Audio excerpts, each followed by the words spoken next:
Good afternoon. Wanted to just pop up today and talk to anybody out there who's looking to rent a property in Cornwall currently. Really about two things: the current state of the market and what you can do and in fact need to do as a potential tenant to put yourself in any sort of contention to have a chance at getting a property and make yourself stand out from the competition, because it is very, very likely at the moment that you will find yourself in a competitive situation with other interested people. I think it'll be summed up quite nicely with an example from last week where looking for a property on behalf of some clients, and property came online at about 8 o'clock in the evening. And that's quite common with letting agents at the moment. They're doing that deliberately, posting properties online once they leave the office so that they come in the morning to a pile of emails rather than posting them online at 9 o'clock in the morning and spending all day answering the phone. Because they're that busy, and obviously that's going to take up the whole day dealing with inquiries from one property. So the property came on. By the time I spoke to the agents first thing in the morning, which I have time to do because I don't have another job or a school run to do, so I can be on the phone. Excuse me, first thing in the morning. By the time I spoke to them first thing, they'd had almost 30 inquiries overnight regarding this property. Long story short, we managed to get a viewing, get a deal done that day. And nobody else was able to view the property. Now, what really made the difference was the tenants themselves, which is the point that I want to lead on to, and the fact that they acted speedily and with purpose. By mid-morning, they'd sent an application in, copies of their photo ID, they were ready to go. After I'd done the video for the property, they made a decision straight away.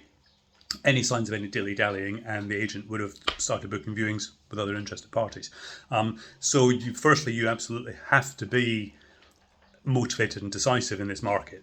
Properties are getting that much interest, and you won't stand out from the competition, and the letting agent or the landlord won't have confidence in you as being the right tenant for the property if you take a couple of days to get back to them. I've got to speak to my partner, etc., and you're not ready to go. But before you start doing any of that, you really need to get your ducks in a row. You need to do basic, simple things like checking your credit history. You'd be amazed at the amount of clients who didn't realise something was on their credit score. So that very simple and easy check that needs to be done. If you're coming down to Cornwall to start a new job, have you actually been offered a position? If you have, do you have a contract of employment? Or at least a letter of employment confirming a start date and a salary. Is that salary going to be 30 times the monthly rent? So on £1,000 a month property, you need to be earning as a household £30,000. That's a general sort of ballpark figure. Do you have photo ID, current and available? Is your passport in date? Does the driving licence have the correct address on? This is for anybody over the age of 18 who'll be living in the property. So you've got children over the age of 18 who'll be living with you. They will also need to be on the tenancy agreement and go through the same referencing process. So they will also need ID for them.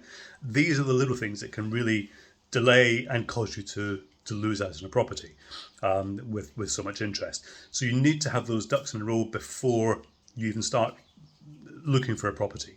If you don't have a job to come down to, you really need to be in a situation where you can pay at least 6 months rent in advance, because there are so many people who are in that position now.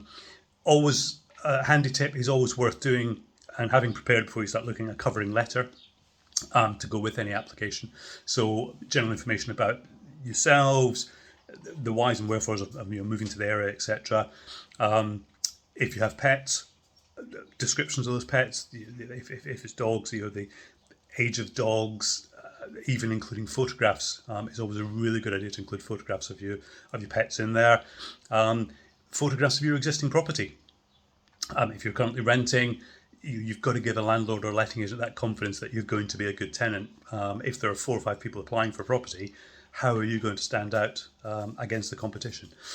So we're in this still very buoyant market for all sorts of reasons. Landlords are leaving the market in fairly large numbers due to mortgage rates, proposed changes for landlords, various legislation and economic changes. It's becoming less appealing for a lot of people to be a landlord.